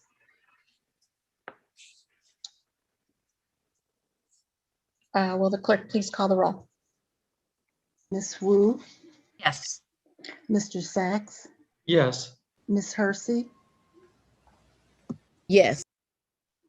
Mr. Brown, Yes. Mr. Roberts, Yes. Mr. Colebrook, Yes. Mr. Miller. Yes. That motion passes. That completes the committee of the whole report. Thank you, Dennis. Next on, we're regular agenda, resolution 2021-02-007R, which is the resolution prioritizing tactical de-escalation in the use of force policy and police transparency in Urbana. Mary Alice? So I think this is just the regular agenda. Do we need a motion? I guess Dennis would need to do the Dennis motion. this is still It's Dennis. still my work, I Sorry. believe. I apologize. Right. Yeah, because we've divided the agenda into two different sections, but Yep, and then we've still coming taken from the things off. committee. So everything here is still from the committee of the whole. Yeah. So as you said, Mayor, we're talking about resolution number 2021-02-007R. It's a resolution prioritizing tactical de-escalation in the use of force policy and police transparency in Urbana. So it came to City Council with recommendation of approval. And I'll second that. Indeed, well said. All right. So having presented it, now, Mayor, you have an opportunity to conduct the conversation. Thank you. Any discussion? Mary Alice? Yeah, I'd just like to address a couple of things that was brought up during public comment today. The first one had to do with some of the particulars on the use of force, when de-escalation should be used, when it shouldn't be used. I believe Sarah talked a lot about the details in the use of force policy 300. And I just kind of wanted to remind people that the purpose was not to fully go through the entire use of force policy here. The purpose is to say the intent of City Council and how we want that direction of the use of force policy to move forward. I know that there's a lot of details and conversations that are going on internally, but also with the NAACP and also with the ACLU. But now we also have a new police reform bill that just got signed in today. So there's a lot of moving pieces. So I just kind of wanted to let the public know my purpose was not to completely approve the use of force policy. So everything is not in here. This is more of the direction. The second piece that I wanted to address was with the number of people on the use of force committee. I know that we haven't even thought about a process for that. So what I'd like to propose is that once a process has been thought of, that process come to City Council for input and for confirmation in terms of how that civilian would be selected. I don't know if we need to put that in the resolution that would be brought forth to City Council, but I would also like to say that City Council would be, just like we do with other committees, we approve that appointment. I think it's appropriate for City Council to approve the appointment of the civilian person who's added to the use of force committee. So I wanted to put that out there. And then the third one that was brought by the Ministry Alliance had to do with the reporting. And so now that we have this new police reform bill, I know that the use of force has to be reported every month to the state. So I do think that there's a couple of things, and I don't have all of the different items that are covered in that police reform bill in terms of reporting. But I do think that it would be good to have at least once a quarter or half a year, the items that are already being submitted to the state, to have a memo or something that updates City Council in terms of what we've submitted to the state. We've already compiled all that information, but it would be good to have that at least presented to City Council. So those are kind of my thoughts based on the comments that were brought up both in email and in public input today. Jared. I would certainly support, obviously I made the suggestion originally, even though I missed the last meeting about incorporating council into the appointment process, but I of course support doing that. I also, if I hear some discussion amongst council about 2 points that folks raised that I hadn't even considered. One, going from 1 to 2 civilians on the police review board. I'm of course always more in favor of civilian involvement in those kinds of review processes. So I don't think that's if we're going to do 1, do 2. I don't see why we wouldn't be able to do that. And the reporting, we kind of were, at one point in time, we were getting quarterly reports, or at least we were pushing for quarterly reports on traffic stop data, and that's happened, that stopped for quite some time. Not really sure why, but I would like to see more reporting than less. I think that the Ministerial Alliance suggestion of a biannual reports isn't out of line. I think it would be good to, get a more comprehensive report every 6 months. And Mary Alice, I pulled up the IML report on the bill. I don't know if you saw that from Brad Cole, sent it out earlier today, but in monthly reporting, that's on page 4 of the IML's report. It says, beginning July 1st, 2021, a report on any incident where a law enforcement officer was dispatched to deal with a person experiencing a mental health crisis or incident, including the number of incidents, et cetera, et cetera. That's going to be reported. Also on July 1st, 2021, a report on use of force, including any action that resulted in death or serious bodily injury of a person or the discharge of a firearm at or in the direction of a person. That was also the other part in it. And then there's another part about cameras, but those were the two things specifically mentioned by the IML as being reported. So obviously we're going to be collecting some data on both of those points. And I believe we already publish similar data on the city website. So I don't imagine that we wouldn't at least include that in our public disclosures. I'm sure the ISP will make that data available even if we weren't going to, but I don't see any reason why we couldn't. So it should be there, but as far as a formal report, I don't think biannual would be out of question. I think quarterly would be even better, but I don't know that everybody would support that. So I don't know. Those are my initial thoughts. 2 people and biannual reporting.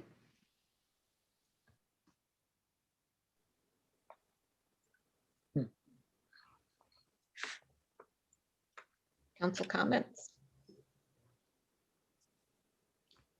Dennis? Yeah, okay, so I'd be willing to discuss about 2 people. And maybe it would be interesting to know what kind of backgrounds the individuals would preferably have to serve in this capacity, or whether they'd have to be trained if they were not very well versed in some of the details of police activity or procedure. I suppose that's a possibility.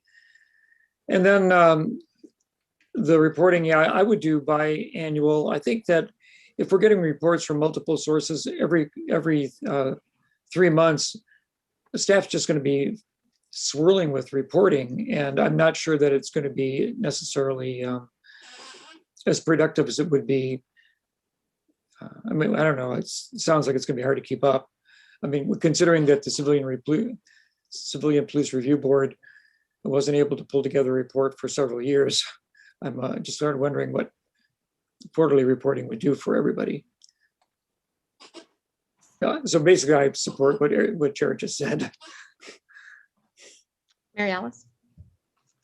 So I guess my trepidation in terms of including more civilians on the use of force is we're not entirely sure how easy or difficult it is going to be to get people trained up to have enough knowledge to serve on that board. I would be willing to augment the language to say at least 1. So as we learn through this process, we can figure out, is it realistic for us to be able to find people who are willing to participate? I know that in Champaign, I believe the mayor has said that they rotate people. So even if we're rotating people, then now we're doubling that. So I guess that would be my hesitation with increasing the number of civilians. I'm not opposed to it. I'm just not sure how easy or difficult it's going to be for us to be able to even get this whole process set up for 1 person. So if we're going to change that, then I would say we should say at least 1 rather than only 1. And then the second piece has to do with the annual report. I know that in the resolution I had put, certain things that I would like to see in the annual report, but my hope is that the annual report will be quite robust and not just cover the use of force, but would also talk about other items that are going on the police force. So I guess in terms of a biannual thing, I guess we could have a mini report, so to speak. So I'm hoping that we would have something that would be much more comprehensive at the end of every year.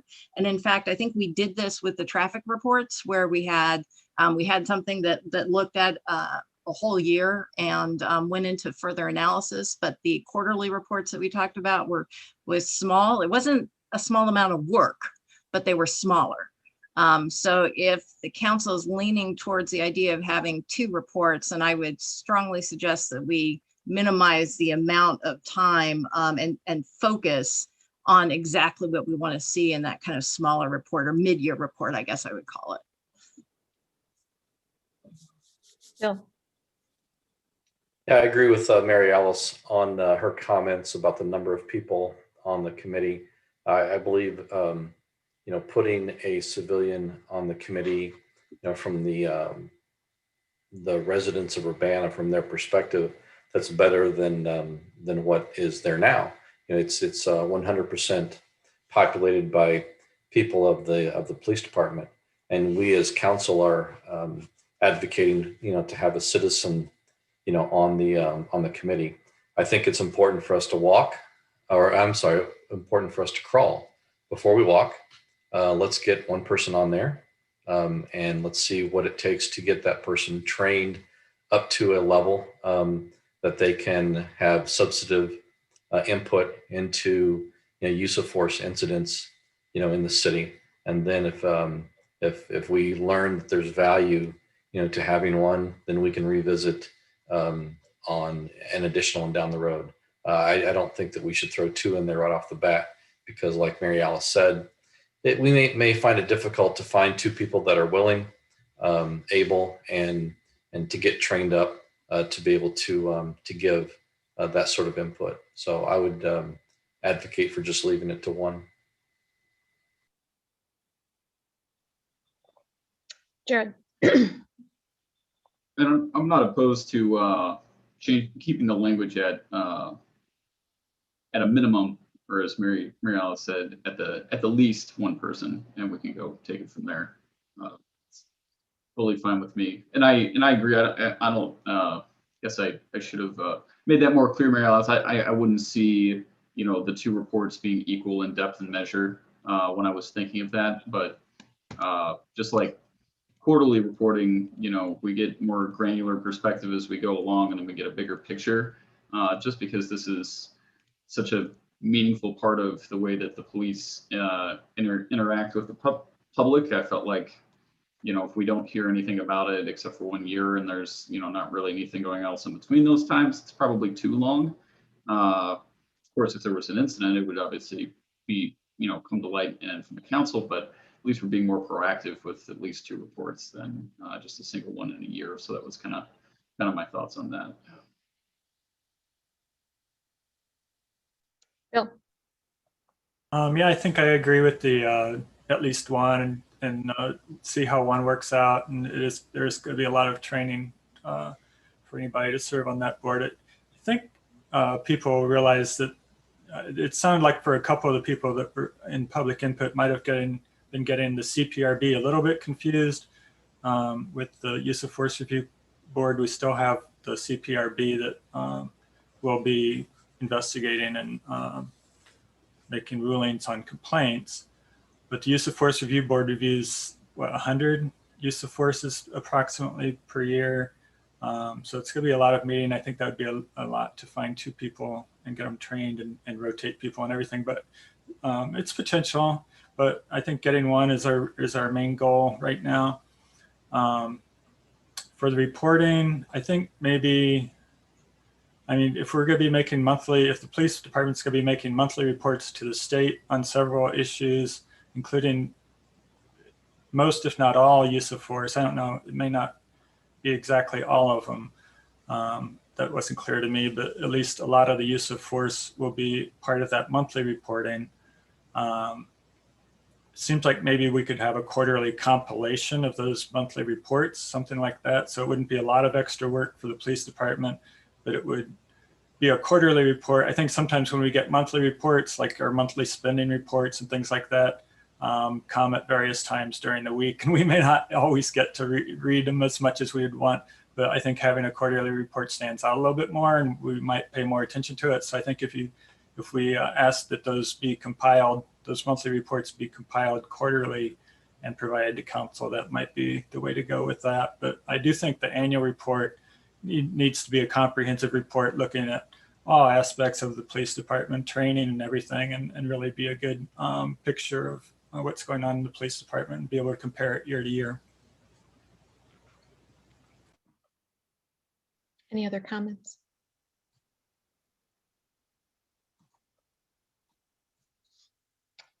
I don't see anybody else raising their hand. So I guess upon rereading Mary Alice, I guess we don't need to change anything about section 2 because it already does say include at least one. I don't think I realized that it said that until we were having this discussion, but it's already in there, so I don't think we need to do anything about that. I'll go ahead and make a motion to amend section 3 to go along with what Bill Brown just suggested, and let's have a vote on how people feel about it.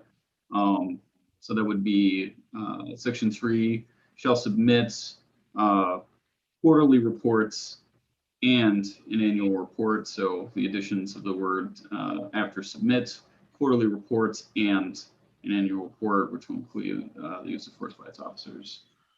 And I guess maybe then we should say in the second sentence, at a minimum, the annual report shall include blah, blah, blah, blah, blah, everything that you listed afterwards. Yeah, I was just going to ask how we differentiate that, because I think that there's way more granularity in terms of. So if the intent is to have a quarterly report that aggregates the information that we're sending to the state, maybe we should just add that on at the very end instead of, right? So right before this report will be publicly available, we could say, in addition, a quarterly report will be provided to City Council with aggregated results of data that's sent to the state. Yeah, sure. That'd be probably less complicated. And you're removing the reference to quarterly report in the first sentence then? Yeah. Yeah. So we're just adding one sentence. Yeah, Mary Alice's idea is more succinct. So you're not changing the first sentence and you're adding that last sentence. Correct. It's the sentence right before this report will be publicly available. Gotcha. Yep. And then you're adding on the second sentence, at a minimum, the annual report shall include. Yeah, just to differentiate there, I think that would still be good. Okay. Was there a motion? Did someone move? Jared moved? That was my motion as we talked it out, but Well, I'll second that motion since I helped you talk it out. Motion by Jared, seconded by Mary Alice. Any discussion? Will the clerk please call the roll on that motion? Ms. Wu, Yes. Mr. Sachs, Yes. Ms. Hersey, Yes. Mr. Brown, Yes. Mr. Roberts, Yes. Mr. Colebrook, Yes. Mr. Miller. yes. So that motion passes for that amendment. So now we're ready to vote on the main resolution. Yeah. Okay, will the clerk please call the roll?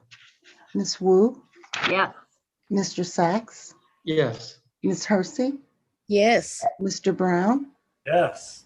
Mr. Roberts, Yes. Mr. Colebrook, Yes. Mr. Miller. Yes. That motion passes. Congratulations. Then one more item on the agenda. Ordinance number 2120-01-003, an ordinance amending City Code Chapter 12 concerning exceptions to the Human Rights Ordinance. And this came to the this comes to the City Council with no recommendation at this time. If I could just pick up the thread that where we left off last time, is that all right? Maybe, oh yeah, I guess. We didn't get a second on this one yet, so. Oh, sorry. I'll second. Okay, now we can discuss it. Moved by Dennis, seconded by Bill Brown. Okay, go ahead, Carol. Okay, so following the discussion on Wednesday night, I sent you an alternative version of section 12-105E, which read the provisions of Division 3 and sections 12-101 through 12-103 of Division 4 of this article shall not apply to the city of Urbana.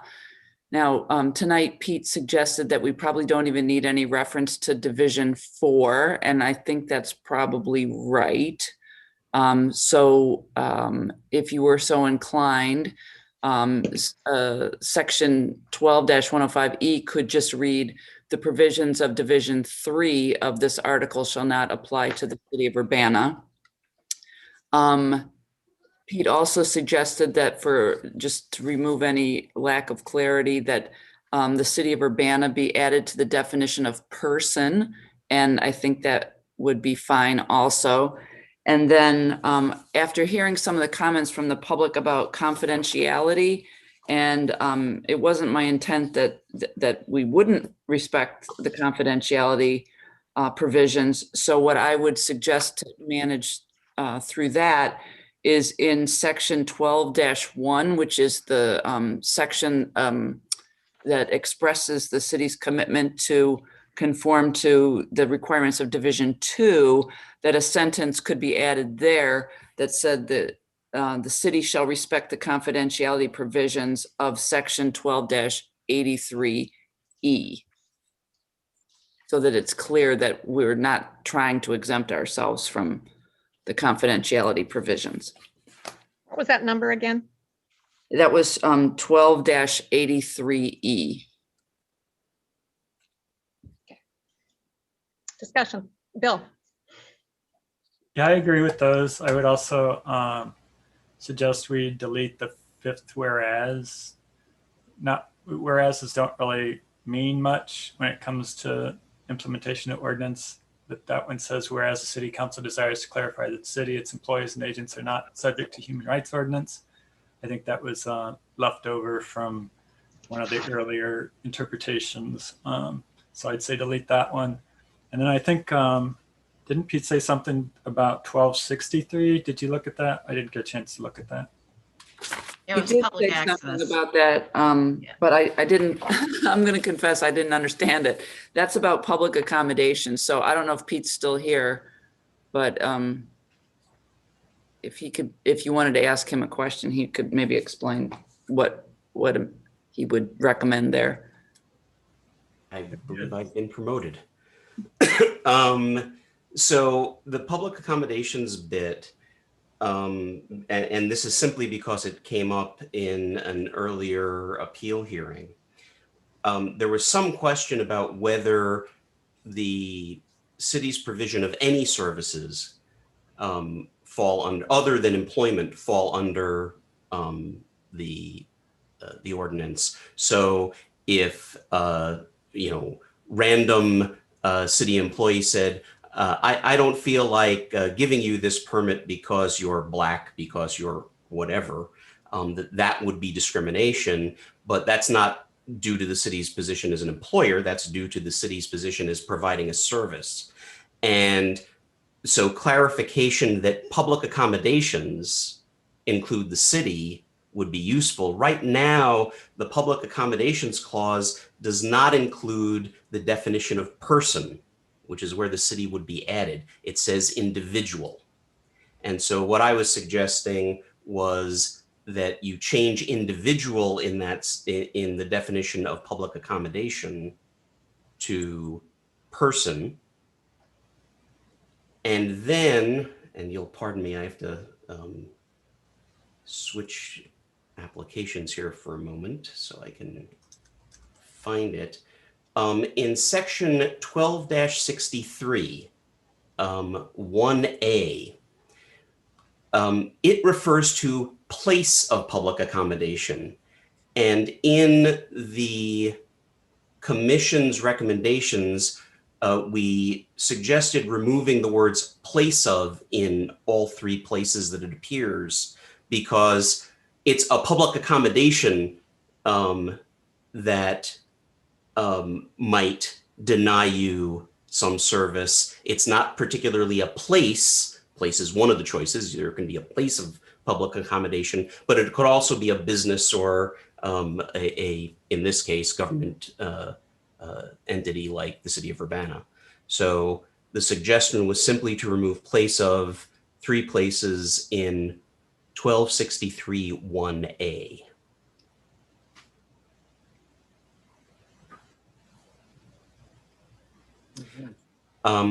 And with regard to the confidentiality clause, I think what you're doing is probably okay. And with always the concern of making changes on the fly, on the floor, the section that currently refers to confidentiality says that everything except that which appears in public hearings and conciliation agreements should be confidential, because the process for the city is quite different, because the commission is going to somehow facilitate trying to address the problem with the city. It doesn't carry the same kinds of procedures that confidentiality clause anticipates. And so you might want to circle back and add a confidentiality clause that is specific to the city. Part of the reasoning behind the confidentiality clause is you do want the stuff in public hearings to be public. So once it gets to a public hearing, you don't want the public not to be able to know what kind of discrimination took place. And in the clause that you have written, the city is going to talk to the commission, and then the commission's going to announce it publicly. So you might want to seek advice on writing a sentence that doesn't necessarily refer to the section in 1283. That's my only comments. Well, at this point, there have been enough tweaks, some of which are more than just minor. I think this should be sent back to legal for review at the very least, and then brought back to, would we bring it back to council or the committee again? Process-wise. You can bring it back to committee if you want to discuss anything else. Should you want to add anything or take anything away after you have it in another draft form? Okay. Or if you think that it'll be okay the way you're getting ready to do it, then it can go right back to council. I suspect we should send it to committee, which would be next week. That and would then be safe. for review. How's that? Mhm. So if there's no objection to that, I'll entertain a motion to send this back to committee for these final tweaks.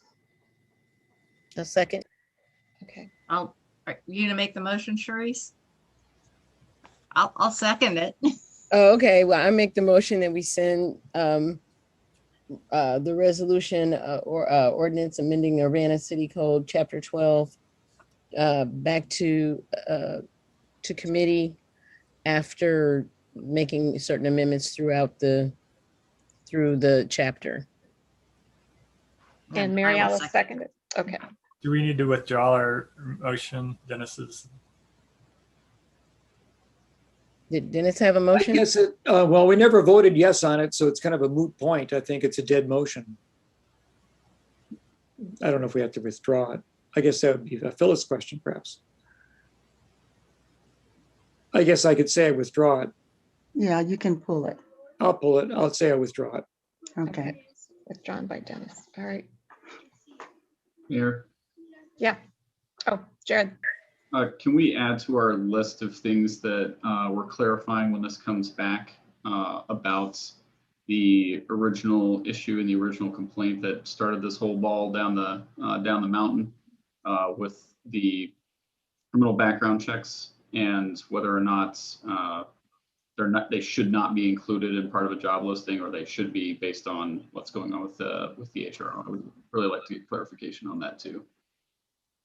So to that point, and Pete might have something to say about this, and we had talked about this last Wednesday, Jared, when you weren't there. So Pete was cautioning us against talking to specifically about a case that is actually still pending. And so Pete, do you want to be more, speak for yourself? Yeah. The caution was actually about the confidentiality clause. Any complaints that are currently pending, none of us, and us means who have seen the complaints, can comment on those. Now, there was a complaint that was initially found to have no jurisdiction, no probable cause, that was brought to appeal on November 10th. And that was about the prior conviction record issue. And I think you can, you are welcome to talk about that because that took place in a public hearing and therefore is accepted by the confidentiality clause. And that's fine. I mean, I'm not trying to get a ruling out of that or discuss the case specifically. I think we can still, in principle, discuss what led us to where we are now along that process and decide, you know, it doesn't have to be that issue. It can be any, substitute that for whatever you want to. Right. And just to be clear, I didn't mean to imply that you couldn't talk about the clause in the ordinance itself, because of course that's, you know, that's still there and still requires no advertising of things that might imply discrimination. So. Right. And that's all my concern is. I'm not concerned about the particular complaint, but we should figure out where it stands on that anyway. Okay, that's all.